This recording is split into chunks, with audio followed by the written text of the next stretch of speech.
প্রধানমন্ত্রী শেখ হাসিনার দিল্লি সফরে ভারতের সঙ্গে বাংলাদেশের যে আলোচনা ও সমঝোতা স্মারক স্বাক্ষর হয়েছে তার প্রতিপাদ্য ছিল ভবিষ্যতের জন্য ভারত বাংলাদেশ অভিন্ন রূপকল্প, অভিন্ন সমৃদ্ধির লক্ষ্যে কানেক্টিভিটি, বাণিজ্য ও সহযোগিতা জোরদার করা। পুরো আলোচনা ও সমঝোতাগুলো বিশ্লেষণ করলে মনে হতে পারে বড় লক্ষ্যের কাছে ছোট সমস্যাগুলো উপেক্ষিত হয়েছে।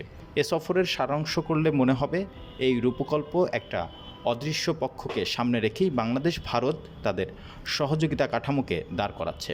যদিও বলা হচ্ছে যে ভারত বাংলাদেশের স্বার্থে দুই পক্ষ মিলেই তারা এটি করার চেষ্টা করছে। এই রূপকল্পে ডিজিটাল ও গ্রিন অংশীদারত্ব এবং ইন্দো প্যাসিফিক নীতির মতো অনেক বড় বড় বিষয় এসেছে এবং এসব ক্ষেত্রে বাংলাদেশ ভারতের অংশীদার হবে ও তা বাস্তবায়নে পদক্ষেপ নেবে।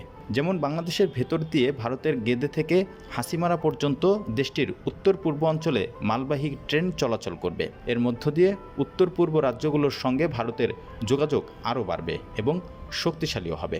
কিন্তু এখন তা কিভাবে পরিচালনা করা হবে? বাংলাদেশের উপর দিয়ে যখন মালবাহী গাড়ি যাবে তখন এর ভেতরে কি থাকবে না থাকবে তা বাংলাদেশের জানার অধিকার থাকবে কি? এ বিষয়গুলো স্পষ্ট নয়। হয়তো পরে এসব নিয়ে আলোচনা হবে। এতে ভারত কৌশলগতভাবে লাভবান হবে, কারণ তারা চিকেন নেক বাইপাস করে বাংলাদেশের ভেতর দিয়ে উত্তর পূর্ব রাজ্যগুলোতে যেতে পারবে, মালামাল আনা নেয়া করতে পারবে।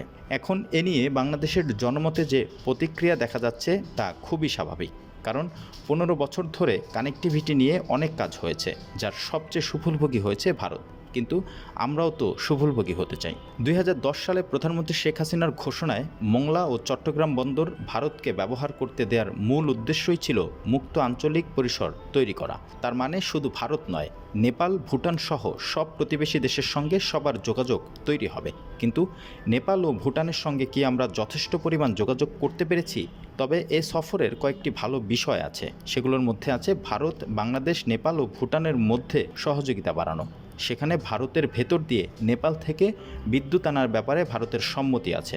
এটি ভবিষ্যতে বাংলাদেশের বিদ্যুৎ খাতের উৎসের বহুমুখীকরণে ইতিবাচক ভূমিকা রাখবে। কম্প্রিহেন্সিভ ইকোনমিক পার্টনারশিপ এগ্রিমেন্ট সেফা নিয়ে এগোনোর ব্যাপারেও দুই দেশ সম্মত হয়েছে।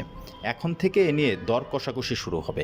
এর ফলে বাংলাদেশ ও ভারতের মধ্যকার অর্থনৈতিক যোগাযোগ আরও সমৃদ্ধ হবে। তবে সেফা চুক্তি পুরো বাস্তবায়ন হতে কয়েক বছর সময় লাগবে। এখানে বাণিজ্য বিনিয়োগের অনেক বিষয় আছে।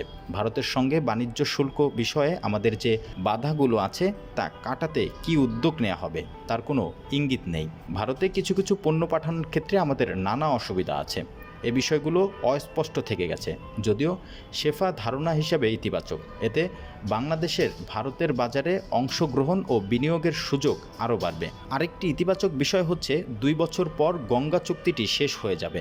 সেটি নবায়নের জন্য ভারত নির্দেশনা দিয়েছে, যদিও ইতিমধ্যে পশ্চিমবঙ্গ থেকে নানা ধরনের নেতিবাচক মন্তব্য আসা শুরু করেছে। পানি ব্যবস্থা নিয়ে দুই দেশের মধ্যে বহু বছর কথাবার্তা হচ্ছে।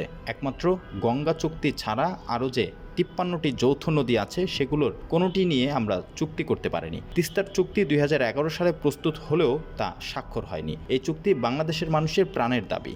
এর সঙ্গে আমাদের উত্তরাঞ্চলের 2 কোটি মানুষের ভাগ্য জড়িত। এ চুক্তির বিষয়ে ভারতের দিক থেকেও অঙ্গীকার ছিল, কিন্তু এবার ঘোষণায় এই চুক্তি নিয়ে কোনো কিছু উল্লেখ নেই।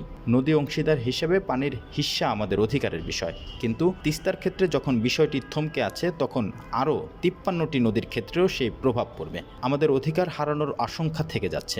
2011 সালে নদী নিয়ে বাংলাদেশ ভারত যে ফ্রেমওয়ার্ক করা হয়েছিল সেখানে তিস্তা, ব্রহ্মপুত্র ও গঙ্গা নদীর অববাহিকা ভিত্তিক সমাধানের দিকে নজর দেওয়ার কথা বলা হয়েছিল। কিন্তু এবার ভারত সরকার যা বলেছে তা আমাদের বুঝতে অসুবিধা হচ্ছে। তারা বলছে, আমরা যৌথ নদী কমিশনের সুপারিশের ভিত্তিতে তথ্য আদান প্রদান ও অন্তর্বর্তীকালীন পানি বন্টনের রূপরেখা প্রণয়নকে অগ্রাধিকার দেওয়ার ব্যাপারে আলাপ আলোচনা চালিয়ে যাব। এটি দিয়ে বোঝা যাচ্ছে না তিস্তার বিষয়টি কোন অবস্থায় আছে। ফলে তিস্তার বিষয়ে এক ধরনের অস্বচ্ছতা থেকে গেল।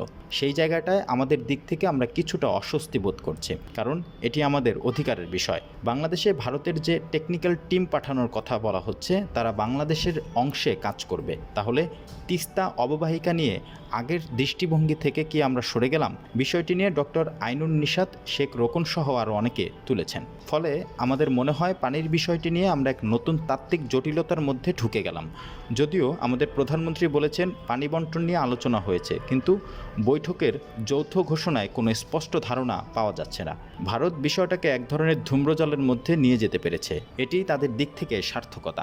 এরপর বলতে হয় সীমান্ত হত্যা নিয়ে। প্রধানমন্ত্রীর পর্যায় থেকে শুরু করে ভারতের পক্ষ থেকে অঙ্গীকার ছিল সীমান্ত হত্যা বন্ধ করা হবে, কিন্তু দুই দেশের মধ্যে বৈঠকে সীমান্ত হত্যা নিয়ে কোনো ধরনের ঘোষণা আমরা পেলাম না, এমনকি বিষয়টি উল্লেখই করা হয়নি।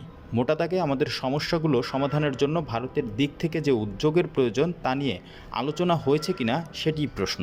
আর আলোচনা হলেও ঘোষণাপত্রে তার প্রতিফলন দেখছি না। বড় বড় রূপকল্প বাস্তবায়নের জন্য অনেকগুলো ছোট ছোট সমস্যার সমাধান আমাদের জন্য অনেকটা জরুরি। আমাদেরও কিছু প্রাপ্তির অবশ্যই আছে, কিন্তু এর জন্য রাজনৈতিক সদিচ্ছা থাকা খুবই জরুরি, নয়তো বড় রূপকল্প আমাদের আরও চ্যালেঞ্জে ফেলবে।